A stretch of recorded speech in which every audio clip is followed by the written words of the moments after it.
Litshilo igwijo lisitsho nje libhengeza ukufika kwethu siliqela Ekhaya Jikelele. Watsho kamnandi umfana sithi into kubana hayi jonga umbongo wakhe ndiwuthande kakhulu. Siyiqela ke siyiqongqotha iyure yethu yesibini. Masibulise mbukeli kule yure yokugqibela yenkqubo yanamhlanje. Uba ke ubunathi kwiiyure zethu ezimbini ezingaphambili ngokuqinisekileyo uye wabona ukuba ngeke senze kangangoko kwaye ke siza kusose siqhubeke apho sithe sayeka khona. Ongakulindela ke mbukeli kulena iyure ukuphefumla kwamaqela epalamente ngomsebenzi webhodi ye-Eskom, ukuthinjwa kweteksi entshona koloni, uphononongo lwencwadi nokunye ke okuninzi. Sendimlo ke ukholosa kalubisi umadlongoti. Hayi mbukeli ngempela uqinisile ukholosa ngeke uzukholwe nayo mangakutshela ukuthi asephele nya amahora amabili ohlelo lwakho kuyintandokazi Ekhaya Jikelele. Njengoba ubona ke nawe ukuthi hayi sesiguqule ngisho nendlela esisakaza ngayo. Uyabona nje ngisho nama graphics ethu ke hayi mahle ayakhanga futhi. Igama ke le channel esikuyo Makholi ili high lapha ku DTT. So I channel yethu ibizwa ngeli high. Ilapha sikhona ke thina si Ekhaya Jikelele ku DTT. Kanti ke njengamanje mbukeli njengoba singena nje ke ihoreni lethu lokugcina ake sibheke indaba ihamba phambili kuleli hora.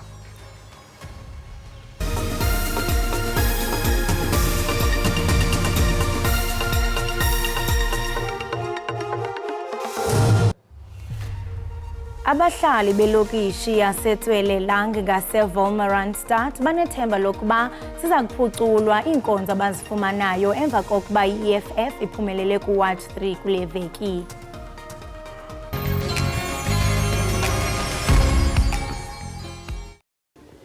Lutshani nginguleno sigusheshelo umhajo ikwekwezi FM emthonjeni 9 to 12.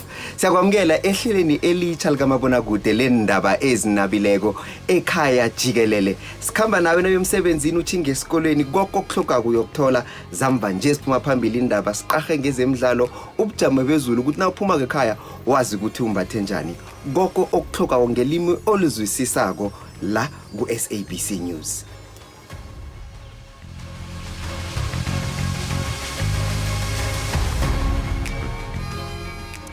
Lizoqhubeka namuhla enkantolo ephakeme yasePitoli icala labesilisa abahlanu abasolwa ngokubulala isihlabani sebhola lezinyawo uSenzo Meyiwa. Leli cala lahlehliswa emasontweni amabili edlule ukuze phela abameli babasolwa abanikwe ithuba lokubukisisa izithombe engaphezulu kwamakhulu ayisikhombisa ngaphambi kokuthi baqhubeke nokupheka ngemibuzo ufakazi wombuso uConstable Sizwe Zungu. uZungu ufakazi oqala ukusola bonke abasolwa ngecala lokubulala uMeyiwa. Zininzi indlela eziyakuvalwa eKapa namhlanje ngenxa yomngcelele ocetywayo ngumbutho we-EFF. EFF ke imemelela ukuba kuvalwe kubekho umngcelele malunga nemiba eliqela kuquka nento ebiza ngokuba kukubanjwa kweteksi ngokungekho sesikweni. Kodwa sithini isimo sombutho omkhulu weteksi? Isantako ke ayikuxhasi ukumiswa ngxi kwentshukumo ngokusemthethweni. Ngaphambili ke elijelo losasazo lithethe nosihlalo wesantako entshona koloni uMandla Hermanus. As Santako, we support the march to the pound from Vengate Mall to Ndabeni where the pound is. But what we are not going to do is to withhold our services. So for all our operators, there will be no stay away tomorrow. But we encourage operators to go and be part of the march because it's for the cause that we have been fighting for all along. So we support the march, but we will not be embarking on a stay away or a shutdown.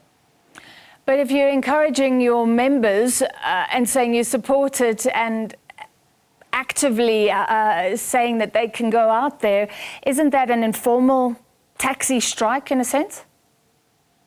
Absolutely not. The strike, the march was applied for by political parties, a group of political parties, but at the core of one of the things that they want to agitate for is the impoundments, which directly affects us. But we are not embarking on a stay away. So there will be normal operations, taxi operations tomorrow.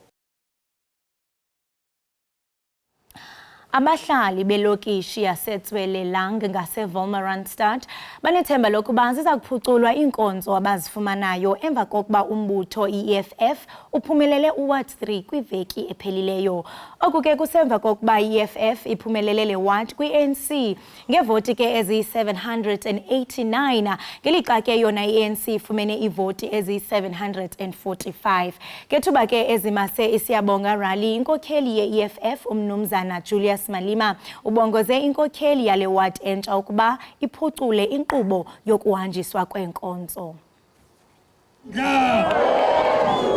Umasipala waseMaqwasi Hills unewadi ezili-11 ezine kuzo zise-Wolmaranstad.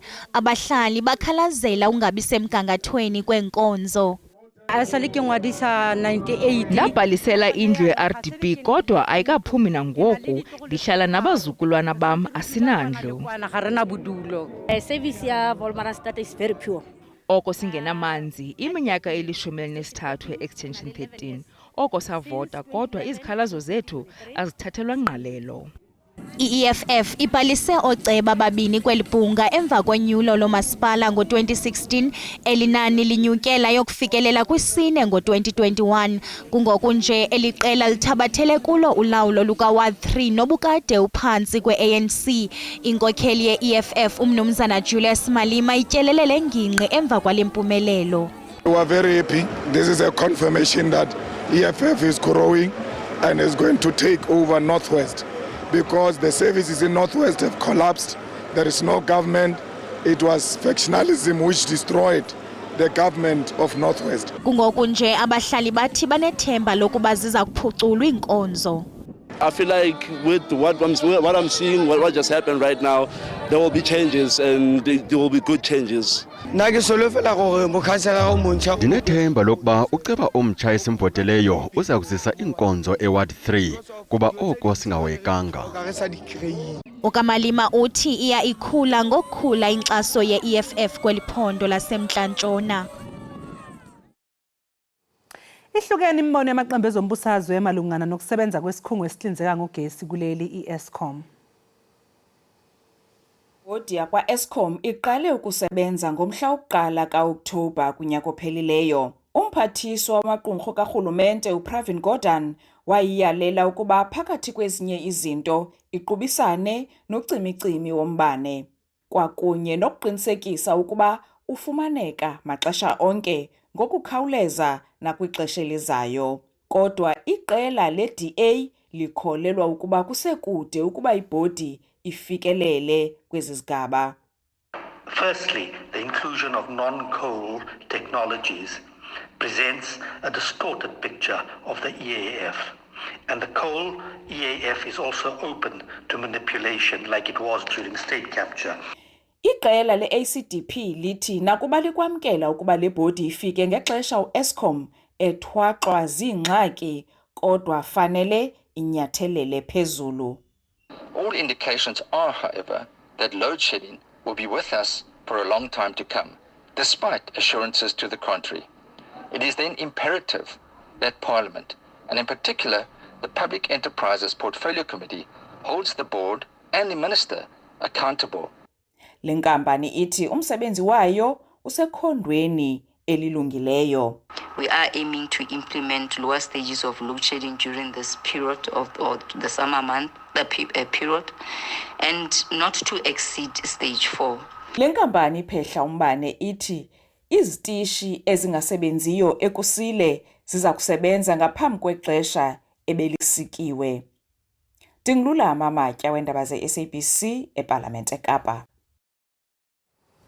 Ngaphambi kokuba uphume embukeli uye kwindawo ngendawo qiniseka into yokubana urhabule ufince kuqikelelo lwemozulu. Kodwa ke ngaphambi kokuba uye entengisweni ndiyafuna nje mbukeli ubone uba kuqhubeka ntoni kwingingqi okuyo ngokwesimo sezulu. Kodwa ke mandirhabulise mbukeli into yokubana xa sibuye entengisweni siza kuncokola kaloku nayo imbongi uDumisani Buthelezi. Nimvile bonga ngoku sifuna ukuva ngomsebenzi wakhe into yokubana waqala njani phi njengokuba sele lapha namhlanje. Kodwa ke ngaphambi kokuba siye entengisweni rhabula ungafinci kwisimo sezulu.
Enkosi ngokuhlala nathi usasibukele kaloku apha ekhaya Jikelele. Ikhaya eliza nemfudumalo. uDumisane ke Buthelezi yimbongi eyazalwa yakhulela kwiphondo lapha KwaZulu Natal. Kule minyaka nje eyimbongi sele ebalula impumelelo zakhe eziquka ukubongela isilo uMisizulu kaZwelithini. Ukhona ke apha enkqubeni sawuncokola ngomsebenzi wakhe. Dumisane masikubulise sikwamkele enkqubeni ekhaya Jikelele. Unjani?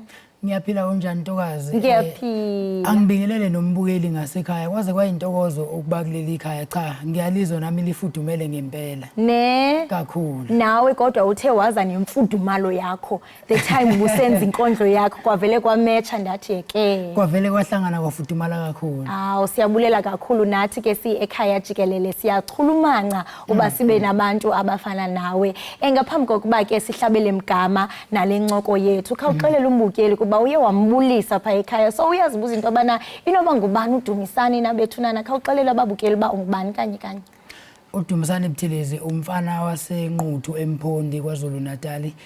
Kwesenkosi umlife la engiphuma khona ngenza inkondlo ngiyabhala bayebethi ke nguDr Poet imbongi yesizwe ngoba inkondlo eziningi engiyibhalayo umuntu usuke ephila ngibhala ngezinto eziningi njengoba ukubalula nokuthi ngiphinde ngihaye isilo ngisebenza futhi nabafowethu abaningi bakaMaskandi ngisebenza uMathamnande iofficial dlamanzi nabanye behip hop onjayo Khokho obuhle enhlangilela kuya ukuthi ngiyenzana ngaleso sikhathi bese ke siyayenza leyo nto leyo sibhala nje kakhulu umyalezo esenza isiqinisekiso ukuthi ngaleyo nto mhlambe isuke ikhona ngaleso sikhathi bathi ngesilungu abanye bathi ya trend thina sithi ke siundaba mlonyeni isematheni sibheke mhlawumbe ukuthi yini eyenzakalayo emphakathini ngoba umsebenzi wethu njengeinkondlo ukwenza lokho ubuciko sibuthathe sibenze buphile bese senza leso simo leso mhlambe ngabe ushonelwe sikududuze isilo sona ngangisiphakamisa nje njengale nkondlo engiqale ngayo umuntu engimhlonipha naye ngisuke ngiphakamisa mhlambe ngiphakamisa imisebenzi yakhe emihle ayenzayo.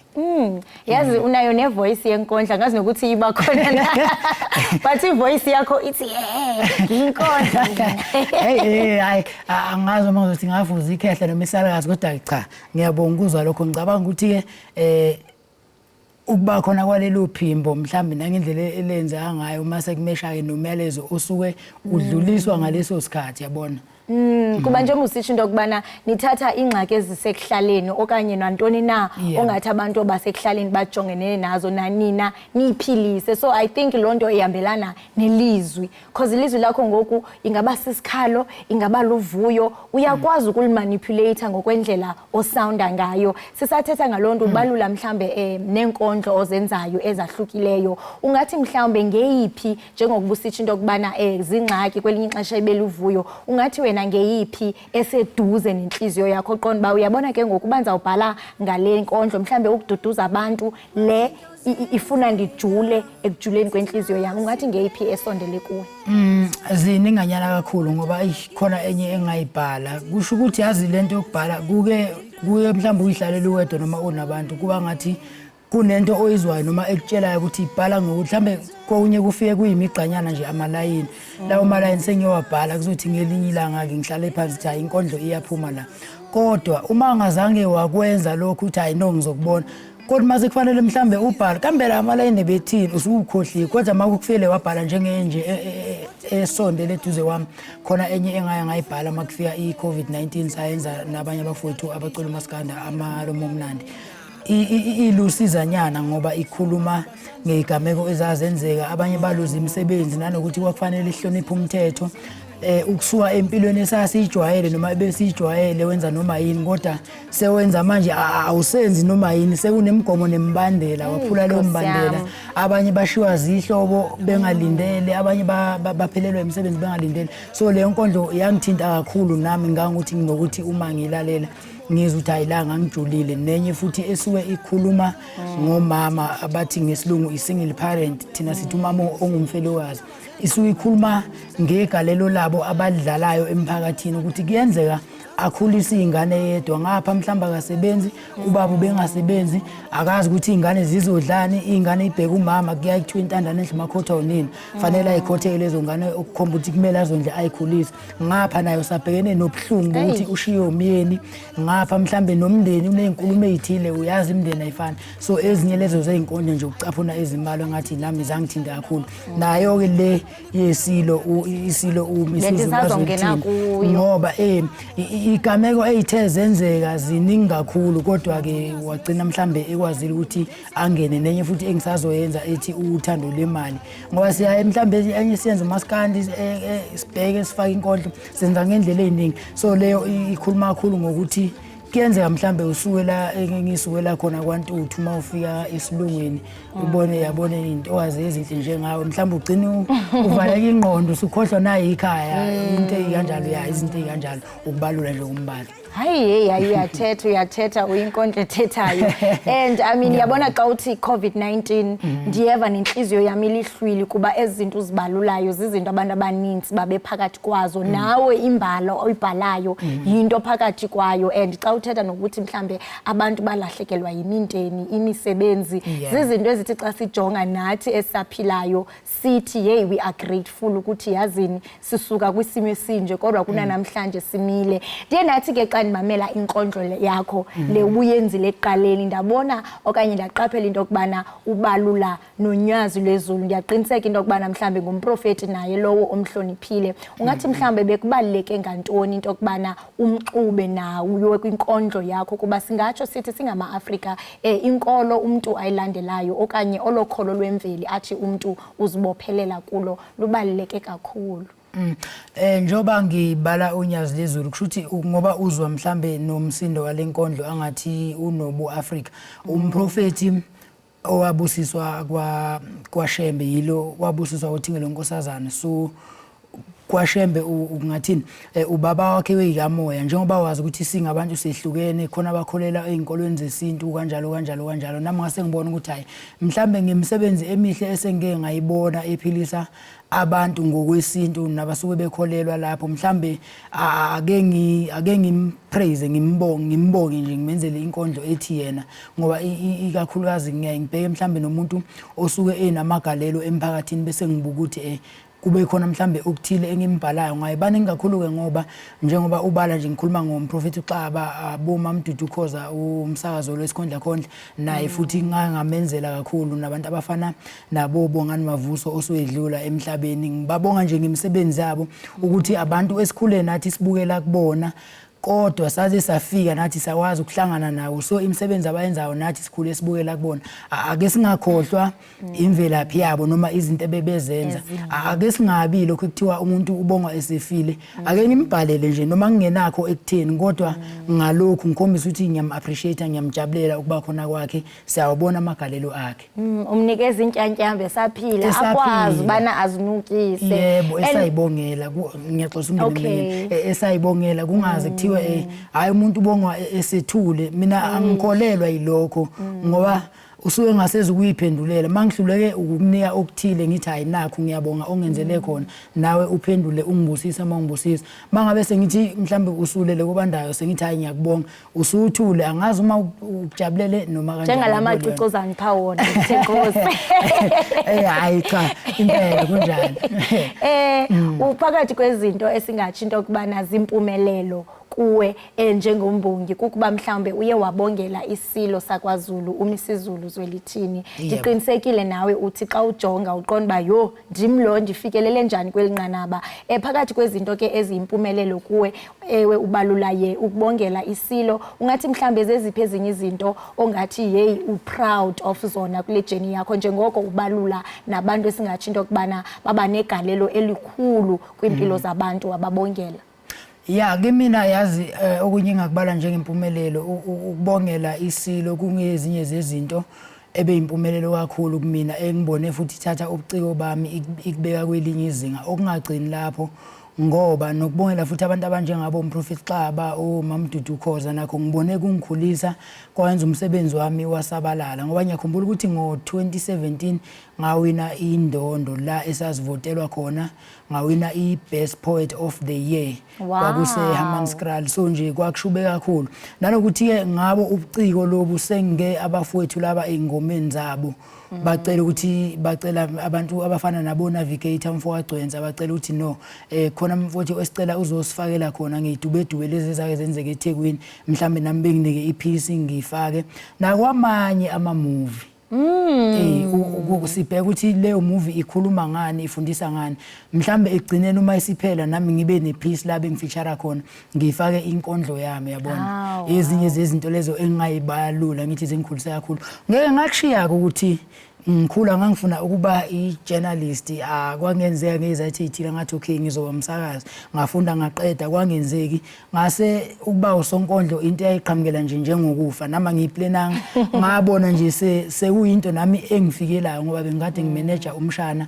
ngenhloso kodwa uthi ngelinye ilanga namhla ngaphakama ngiyomphakamisa namanye amaciko kusho ukuthi wawina ikhathi ezu7 kulandelana ngaphansi kobuholi bami nami ngangazi lutho kodwa ngibonga amathonga noNkulunkulu nami ngayibona sengiyangibhala ngoba inkondlo yami yokuqala yayithi uNomathemba ubuciko bami beyinkondlo angazi kanjani kodwa ibona futhi obabuye babaliwele bangivulela umnyango kuphi emsakazweni ngayithola sengithola ishow emsakazweni ishow yasemsakazweni ke ngayithola futhi nayo isingitholela ishow kwi-TV kwenye ama-TV khona ishow yomculo wesintu engangiyenza so nje bekulokho okunye kudonsa okunye so ubuciko beyinkondlo bungikhulise nje kakhulu kanjalo nanabanye ke abafuthi nodade wethu abangikhulisile senza nabo ama-poetry session ekutheni nami mangikhula ngavula ikhampani yami ke namla engithathile amanye amaciko ngiwazama ngendlela engiwazama ngayo abanye ngibafakela even mahala umculo wabo kuma-digital stores ngibakhulisa la mina engishayeke khona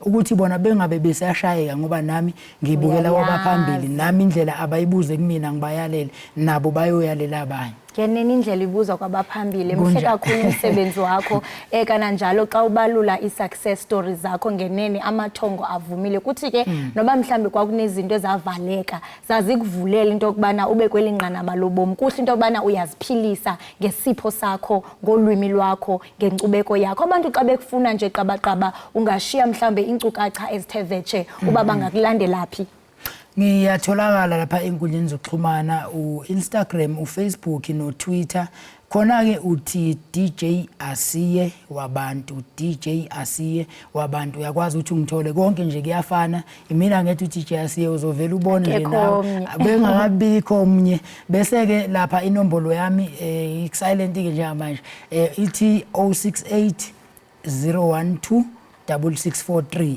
068 012 6643 uyakwazi ukuthi mawuliciko nawe ufuna sixhumane ngendlela la singakhulisana khona usondele noma mhlawumbe ufuna ngizonandisa emcimbini wakho ngiyakwenza futhi nalokho ungangithinta kuleyo number 068 012 6643 DJ Asiye wabantu ku social media zonke inkundla DJ Asiye wabantu asibambe ngazibini ngexesha lakho sikunqonelela konke okuhle kodwa ke awuzohamba ndithi because hayigqibeleni ikhona into osiphathele yona no umkodla wami usagcwele nje uyanyinyitheka ifana ngqwani enkqubo yethu ekhaya jikelele right ubukeliwe ekhaya jikelele lo besetha naye kaloku yimbongi ukwangumbhali kwakhona igama lakhe kaloku nguye uDumisane Buthelezi besixelela banzi ngomsebenzi wakhe omhle awenzayo njengembongi kodwa ke masithi iqhwipha evenkileni iqiniseka uqoshi awuqosha lazi ubukele ekhaya jikelele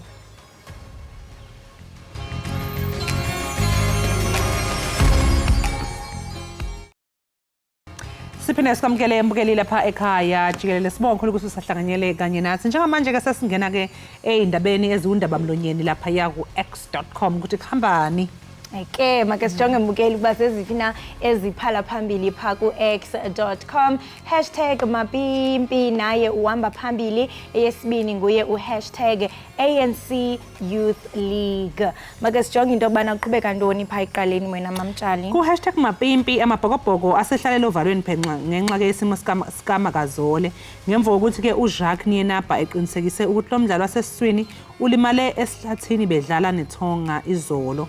Edlala ke okwesibili emqhudelweni ka-2023 uMapimpi waphoqeleka ukuba aphume phela ngesombe sokuqala kulandela ukushayisana ngekhanda ne-scrum half salaphaya eTonga u-Augustine Phulu. Zazimbi lezo ndaba. Hawu Nkosi yami. Esisiganeko ke siye sahlolwa ngusompempe uLuka ugqibe ekubeni ke anikezele ngesohlwayo kwaye khange alikhuphe ikhadi elityheli. uMapimpi ke khange abuyele baleni emva kokungaphumelelanga uvavanyo lwakhe lokuchaphazeleka kwentloko. Endaweni yakhe ke kuye kwangena uJessica ofake itray ngethuba ke iSpringboks iphumelele ngo-49 ku-18. Yes, uJessica impela usizile wafaka itry laphayana okwenzeke ukuthi ke iSpringbok isiphumelele ngo-49-18. Ake sizweke ukuthi ke baphawule bathina abantu lapha ku-x.com mayelana nodaba lukaMakazole. uLindsay uthi yena said for Mapimpi, Tonga was a rough, dangerous physical opposition who didn't care if they hurt us. Uthi kwaze kwabhlungu for uMapimpi, iTonga hayi ibinzima kakhulu impela usesho ngokomzimba ukuthi biqinile and futhi bekudlalwa kabi kabhlungu bebengenandaba nje ukuthi bayasilimaza okanye cha. Ukhona umunye ophawulile ku-x.com.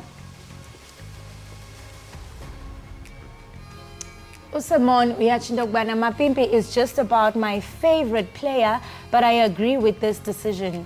The tackler did nothing wrong here. Uyatsho into yokubana nokuMapimpi ungoyena mdlali amthandayo kodwa ke uyavumelana nesisigqibo.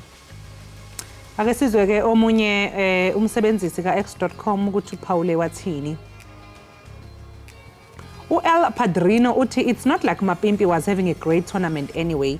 He did well but not firing on all cylinders. I think KLA and Williams should be starting the next game. uMadiba waseQamata yena uthini ke Makholi? Uthi if Makazole Mapimpi is out of the tournament because of this fractured cheek, then only logical replacement is to fly Lukhanyo M to France. There's 2 weeks to get him into speed for the quarterfinals. Hashtag RSA versus Tonga. Hashtag Springboks. Akasibheke i-hashtag elandelayo nokuyi-hashtag ANC Youth League. Right, i-ANC Youth League phaa kwiphondo laKwaZulu Natal ifuna ukuba usodolophu wasemngeni uChris Pappas arhoxe ngenxa yezityholo zorhwaphilizo ezibandakanya owayesakuba ngumyeni wakhe. Eli phiko ke licwangcise into eyibiza ngokuba yi-shutdown kukamasipala Gxebe ngoMvulo.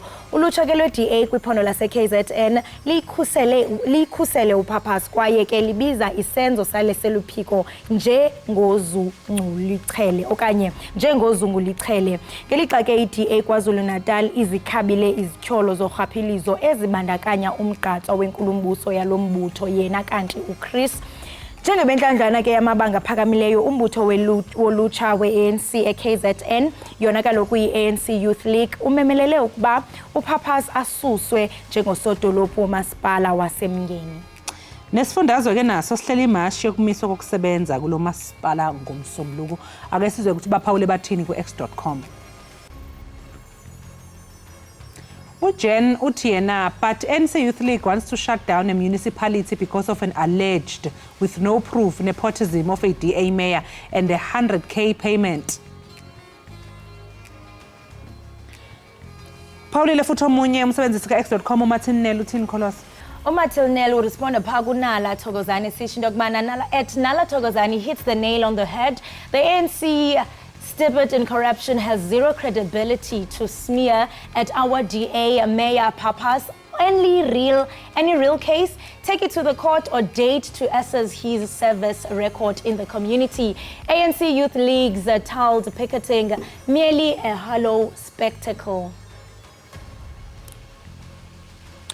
Justin 123 Uchena, first and foremost, the ANC Youth League must bring proof or evidence showing that Mr. Pappas is a so-and-so person. If they don't, then the DA party must charge the ANC Youth League for spreading false information. We know it's election time, so we fight back with the law. uJustin uthi cha phela i-ANC kufuneka ize ngaphambili ke ne proof etshengisayo ukuthi ngempela lokho abakushoyo kuliqiniso uma ukuthi abezi nayo iproof hayi ke kusho ukuthi ke iqembu le-DI kufuneka lihambe liyovula icala lokuthi ke bafafaze ulwazi okungesilo uthi phela hayi sekusondela ama-elections manje siyazi ukuthi uma sekusondela ukhetho kuba kanjena nje into thina kufuneka i-DA yenze ukuthi ke ilwe ngokusebenzisa umthetho. Uqhuba Gumbi Dlamini yena uthini? Uthi that boy is powerful, he won't be found guilty. Judge favorable granted him an interdict against ANC Youth League, thereby limiting their democratic right to protest. It's nice to be a politician in South Africa, especially if you are in the DA and of a polar hue. Uyasho uqhuba into yokubana hayi kumnandi into yokubana ube ngusopolitiki apha eMzantsi Afrika ingakumbi ke xa uyinxalenye nombutho we-DA enqena ke into yokubana noko ubonakala enamandla lo mfo utyholwayo kwaye ke uyasho into yokubana xa kuzawenza uphenyo akazufunyanwa mhlawumbe guilty.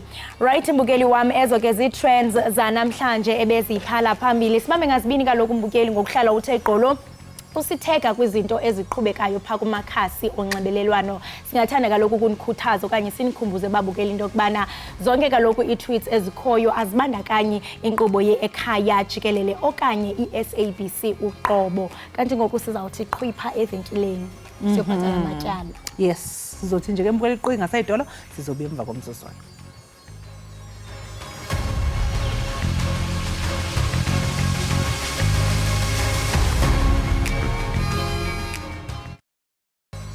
Siphinde sikwamukele ke mbukeli wekhaya Jikelele sibonga kakhulu ngokuthi siwahlanganyele kanye nathi. Ziningi izinto ezinomthelela ekukhulelweni futhi ezihlotshaniswa nokuthatha izinto ezisetshenziswayo ukuhlela umndeni ezincane kakhulu kanye nokuntuleka kwabahleli besifazane. Ukuhlela umndeni mbukeli kuyithuluzi elinamandla lokunciphisa ukukhulelwa okungafunwa kanye njenge nenani lokukhishwa kwezisu okungaba nomthelelo ongemuhle emphakathini. Uxoxa nathi ke kabanzi ngalolu daba sixhumana noMatshepo Damane wezempilo. Sisimathepho sikubingelele sikwamukele lapha ekhaya Jikelele sibonga kakhulu ngesikhathi sakho. Siyabingelela sisinjani? Hayi usiyaphila nathi simqemane siyajabula nathi ukubona ukuthi nawe uyaphila. Mathepho mhlambe ake siqale nje ngokuthi usitshele ukuthi ubani ofanelekayo ukusebenzisa izinto zokuvimbela inzalo noma ukuhlela umndeni. Who is eligible? Umuntu ofanelekile noma o-eligible ukuthi angasebenzisa izinto zokuvikela inzalo umuntu esazi ukuthi yena sekasesimeni sokungathi angazala ingane. So umuntu esazi ukuthi umzimba wakhe sovumelekile ukuleso simo sokuthi umama kungenzeka ukuthi alalane lo muntu loyo angaba sesimeni sokuthi angakhulelwa lo muntu loyo uye kanye ofanelekile ukuthi angasebenzisa izinto esizisebenzisayo ukuhlela umndeni. Yebo Mathepho manje ke uma ngabe ke mhlambe sesithathele leso sinqumo sokuthi kuzobe sesebenzisa lezi zinto ke izovimbela ukuthi ke noma ezobe ihlela umndeni noma ivimbela ukuthi akhulelwe engabe unquma kanjani ukhetha kanjani kulezi indlela ezahlukahlukene ezikhona? Into ebalekile nento abantu abangayazi mabafika emtholampilo ukuthi umuntu ufika basuka bane information yokuthi umuntu usuka afuna ukusebenzisa ini kodwa ngomongikazi sisuka sibheka izinto ezithize kune criteria esisebenzisayo yokubheka ukuthi umuntu sesimeni sokuthola kungaba any of amapilisi noma kube imijovo esisebenzisayo ukuvikela inzalo kusibheka impilo yomuntu usibheka ukuthi kunamapilisi noma imithi umuntu ayithathayo sibheka ukuthi akunazifo umuntu enazo aphila nazo kunalezifo esizibiza ukuthi they are chronic uthola ukuthi imithi yakhona ayidingakali kuma kumapilisi noma kumijovo eminye sisebenzisayo yokuvikela inzalo. So sibheka izinto ezinjalo sisuka futhi sibambisana nomuntu osuka eze emtholampilo ezofuna amapilisi noma imijovo yokuvikela inzalo. Sichaza kabanzi ukuthi masibheka hayi ukuthi sizokunikeza le ozoyicela wena njengomuntu, kodwa kunemibuzo esiyoya kuyo esiyokubuza ngayo, kunezinto esizodinga ukuzazi ngawe ukuthi wena uphila kanjani nokuthi akukho ukugula wena onako nemithi ethize wena eyithathayo ezosenza ukuthi uma sikunikeza leyo mjovo noma lawo mapilisi ozobuwathatha okuvikela inzalo kube ukuthi siyazi ukuthi izosebenza, angeke kube ne contradiction yamapilisi owathathayo namapilisi esizokunikeza yona noma imijovo esikunikeza yona. So sibheka lokho ukuthi i-health yomuntu isuka ibanjani. Leyo sibheka imibandela ekufanele silandele ukuthi kunalezi zinto lezi ezosenza ukuthi sikhona ukunikeza lokho okuthize, ngoba siyazi ukuthi kulezi zinto esinazo noma eSouth Africa esizisebenzisayo zokuvikela inzalo, sinamapilisi, sinemijovo futhi sinama implants umuntu angayisebenzisa. So sibheka kulezo zinto sikhona ukuthi sisizane nawe sikutholele suitable noma indlela elula noma ezoba yiyo ezokusiza ukuthi wena ukhona ukusebenzisa lawo mapilisi noma leyo mvikela yenzalo isebenze kuwe, kungabi nento ezoyiphazamisa kuloko. Mathepho-ke njengomhlengikazi mhlawumpe mangabe sigxila nje ke sibheke lolu daba lokuvimbela ukuzala emantombazaneni asemancane, mhlawumbe ke sithi nje izingane zase high school for example. Ngiyazi ukuthi njengoba kunezindlela ezahlukahlukene zokusebenzisa, kukhona encamela ukuthi nikusebenzise kwasebancane ngoba mhlawumbe uthola ukuthi eminye imijovo mhlawumbe isiqine kakhulu, isistrong ukuthi singavimbela ukuthi mhlawumbe even nakwi future ngesikhathi ezayo kube nzima ukuthola izingane. Mhlawumbe ikhona yini imijovo noma amaphilisi okuthi wona abhekiswe kwabasebasha abasebancane ukuthi bona basafisa ukuthi mangabe khamba isikhathi kube lula ukuthi bathola abantwana mangabe sekufika isikhathi? Eqinisweni sisi uma sesinikeza imijovo sisuka noma umuntu makasesimeni sokuthi angakhona ukuzala, sisuka sibheke entweni ebiza ama-hormones womuntu wesifazane. So that means umuntu sekakhule ngale yondlela ukuthi umzimba wakhe so ungavuma. So kuloko esikusebenzisayo eMzansi Afrika akukho ama-restrictions noma ekutheni ukuthi kune a certain age esingabheka kuyo ukuthi lesizoyinikeza ingane ezincane noma lesizoyinikeza abantu abadala. Njengoba ngishilo ukuthi masibheka imibandela sisuka sibheka nokomzimba komuntu ne history yomuntu umuntu ukuthi yena uphila kanjani nokuthi kunezinye izinto na ezingasiphazamisa noma ezingasenza ukuthi singanikezi imijovo ethile noma amapilisi athize. So ngalokho akuna the relevance of age restriction because sisebenzisa ama-hormonal contraception la eMzansi Afrika and also nama-non-hormonal. Yebo, Mathepho mangabe sakhuluma ngazo ke izingane esema high school, ucwaningo luyakhombisa ukuthi intsha ekhulelwe ingahlosile ivamisa ukushiya bese ke iphuthelwa imfundo ingabe saye esikoleni. Engabe mhlawumbe yinenye okufanele ukuthi yenziwe ekutheni kufundiswa amantombazana asemancane ngokusebenzisa izinto zokuvimbela inzalo kanye nje nezingqinamba phela ezihambisana nokuba umzali osemncane?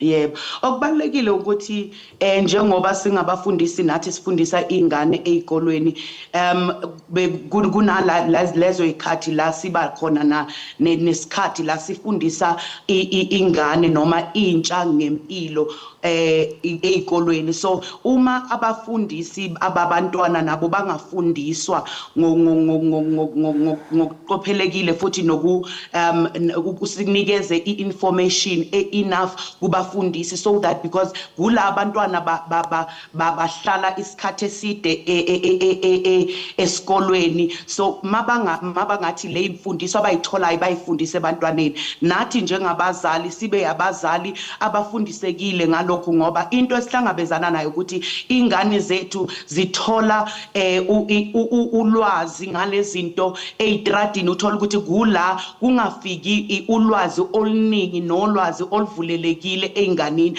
bavele bazi ngokuncane kwaloko bathathe lokho bagijime ngalo ngoba abafundiswanga nokuthi i-information abanikezwe yona akusi information egcwalisekile ne-information nabantu abangakhona ukubuza imibuzo kubo. So into engasiza ukuthi sibe khona njengabahlengikazi nathi ukuthi mabafika sikhona ukuhlala nabo sikhona ukubanikeza ulwazi ngokuhlela impilo zabo nokuthi sibafundise ngokuthi sihlela kanjani imndeni nokuthi zisebenza kanjani lezi zinto ngoba mawukuthi uyathola mabafika emtholampilo besuka sebanokusaba ngezinto ezithize sizisebenzasayo ngoba baye bazizwe estradini azange bafundiswe kabanzi ngazo. So yinto engasiza lokuthi siqhubeke kuqale nje ezikolweni la bahlala bekhona nabazali sithi masithola isikhathi bathole nabo ukuthi bazofundisa ukuthi ngiyathanda ukuthi eyami ingane ingaqala ihlele ibe sohlelweni noma ekusebenziseni le mijovo yokuvikela inzalo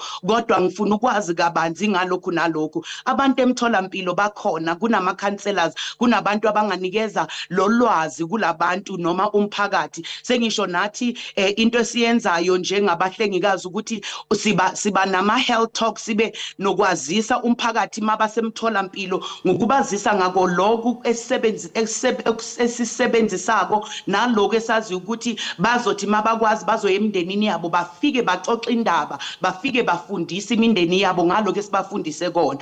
So lokho kungasiza kakhulu and into ebalekile futhi ukuthi ingane zethu zisuka zingazi ukuthi masihlela impilo sisuka sihlelele ikusasa lethu. So uma singabafundisa ukuthi sihlelela ikusasa lethu ngoba kunezinto mase umzali usemncane abaningi yebo bayaphuma ezikolweni abaningi bagcine sebangasatholi nethuba lokuthi bangabuyela ezikolweni ngoba kusuka kungenamuntu nasekhaya ongasala nengane kusuka kungekho naleyo mali yokuthi ungathatha ingane uyise ema-crash ukuthi yena azokhona ukuchubeka nesikole. So lezo zinto yinto okufanele nokuthi sizibheke njengoba siwumphakathi ukuthi isizathu sokuthi lezi zinto zifundiswe le ingane nokuthi ingane zingakhona ukuyisebenzisa ukuthi sikhona ukuhlela isasa lalo sizoba nabantwana abanekusasa eliqhakazile. Yebo Mathepho, ngixolisa kakhulu ke ngokwephula umlomo lapho nje sesishawa isikhathi sisi.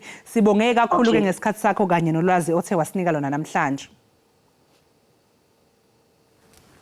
Bukelo ke bekuMathepho Damano bengumhlengikazi besixoxisana naye kabanzi ngeindlela zokuvimbela inzalo. Okwamanje kasinjequnga seyitolo sizobe emva komzuzwana.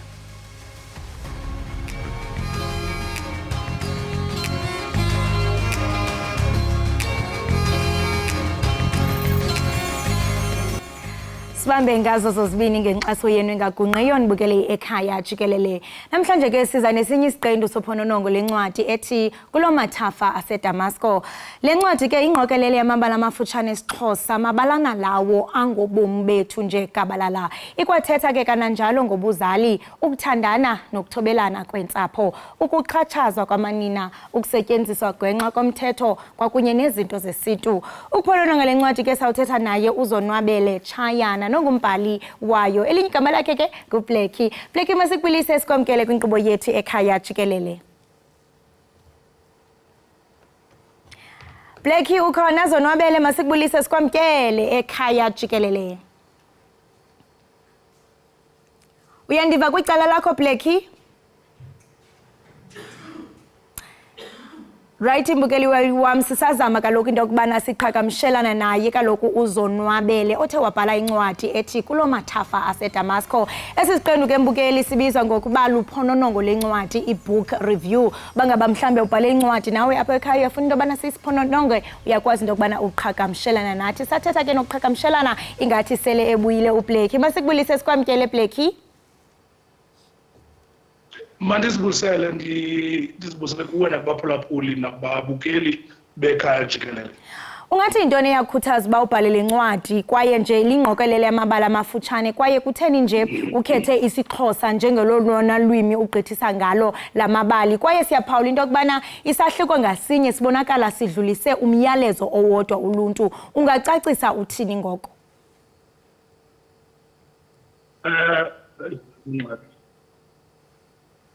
Uyasiva Blackie? Ungasixelela nje ngencwadi yakho le oyibhalileyo. Ndisekhona. Ewe.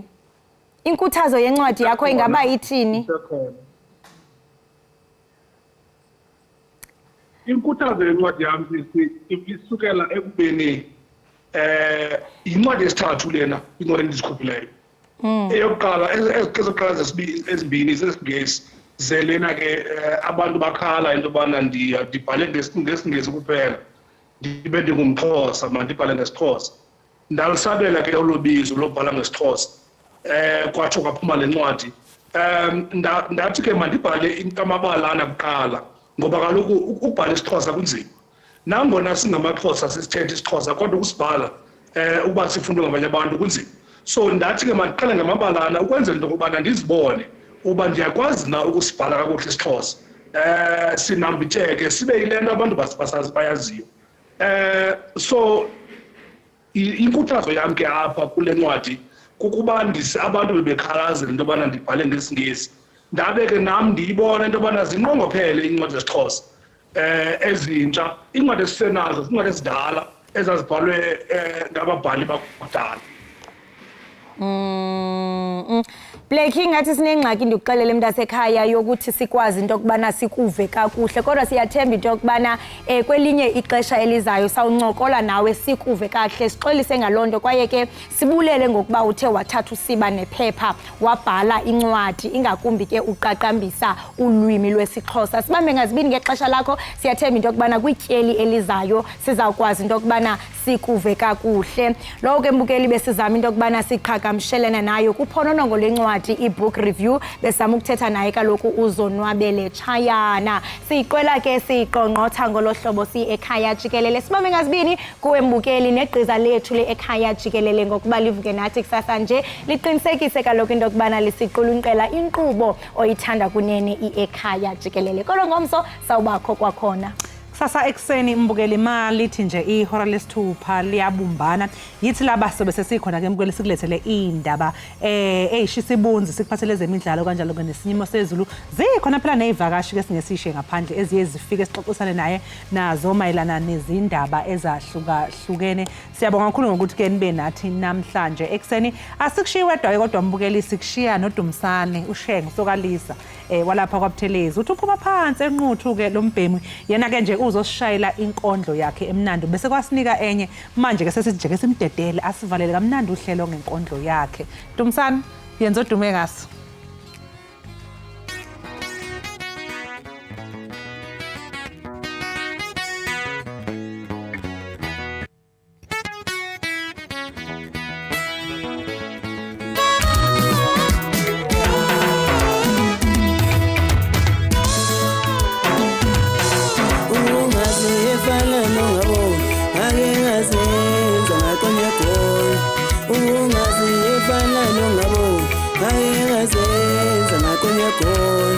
Usehamba labadumile akengazenza makonyeko usehamba labanemali akengazenza makonyeko usehamba labadumile akengazenza makonyeko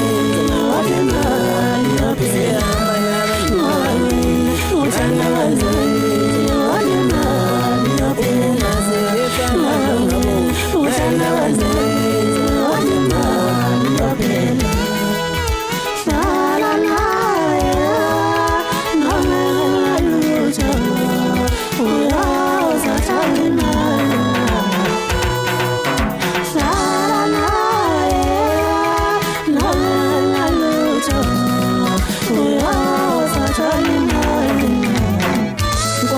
Nkosazana wena bewuthanda banemali bewuphila kamnandi ubutepu angali mangihlezi ngicabanga ubusuku nemini ngingalali manje imali iphelile iblessa likulahlile izinyembezi ubusuku nemini uzikhalile imihla namalanga eyakhe inhliziyo isihlala iphukile ize ongikhula inhliziyo kodwa amanxeba sepholile ebuhlungu nongizisebona sengidlulile usuhlula inyanga nodokotela bekwelapha woza lapha uDJ asiye ngenkondlo uzokwelapha akulahlombe ungakufelwa usulahla ithemba nenkondlo ebantwini ngibisa lelo themba ngangena izwe zokusonkondlo do zamonika khona abantu bakujabulela nguDr Poet umfana senquthe emphonde ngudokotela olapha ngenkondlo abanye belapha ngamaphilisi nemithi ngicela ningisize lapha emakhani bephansi ikhali mntanami ungisize ungadlali usizi angali mntanami usizi alikalo alinaskali uthini uthi kudala uzukudlala istress no man enkingeni okuzonalalela lenkondlo izokwelapha izokususa lapha ikubeke lapha ngenkondlo yami ngiyaphilisa ngilapha abadangele ngibashiye bemangele empilweni ngibelekelele ungakhohlwa ngivusa abalele ethembeni esebelilahlile ehlukene nethembe komshado nkosazana wena bewuthanda abanemali bewuphila kamnandi ubutepu angali ngangihlezi ngicabanga ubusuku nemini ngingalali manje imali iphelile iblessa likulahlile izinyembezi ubusuku nemini uzikhalile imihla namalanga eyakhe inhliziyo isihlala iphukile ize wangikhula inhliziyo kodwa amanxeba sepholile ebuhlungini ngizuyisebona sengidlulile usuhlula inyanga nodokotela bekwelapha woza lapha uDJ asiye ngenkondlo uzokwelapha akulahlambele ungakufelwa usulahla ithemba ngenkondlo yami ebantwini ngibuyisa lelo themba ngangena idlo zobusonkondlo zilamonika khona abantu bakujabulela nguDr Poet umfana senquthe emphonde ngudokotela olapha ngenkondlo abanye belapha ngamaphilisi nemithi ngicela ningisize lapha emakhani bephansi ikhali mntanami ungisize ungadlali usizi angali mntanami usizi alikalo alinaskali uthini uthi kudala uzukudlala istress no man enkingeni okuzonalalela lenkondlo izokwelapha izokususa lapha ikubeke lapha ngenkondlo yami ngiyaphilisa ngilapha abadangele ngibashiye bemangele empilweni ngibelekelele ungakhohlwa ngivusa abalele ethembeni esebelilahlile behlukene nethembe komshado nedivorce no man lalela boss yazi it's not over but please just take over ngekusasa lakho vula ingqondo yakho ungisize ungazibulali empilweni ungalimali please ungabhayiziswa imali ngizwa la ungalibali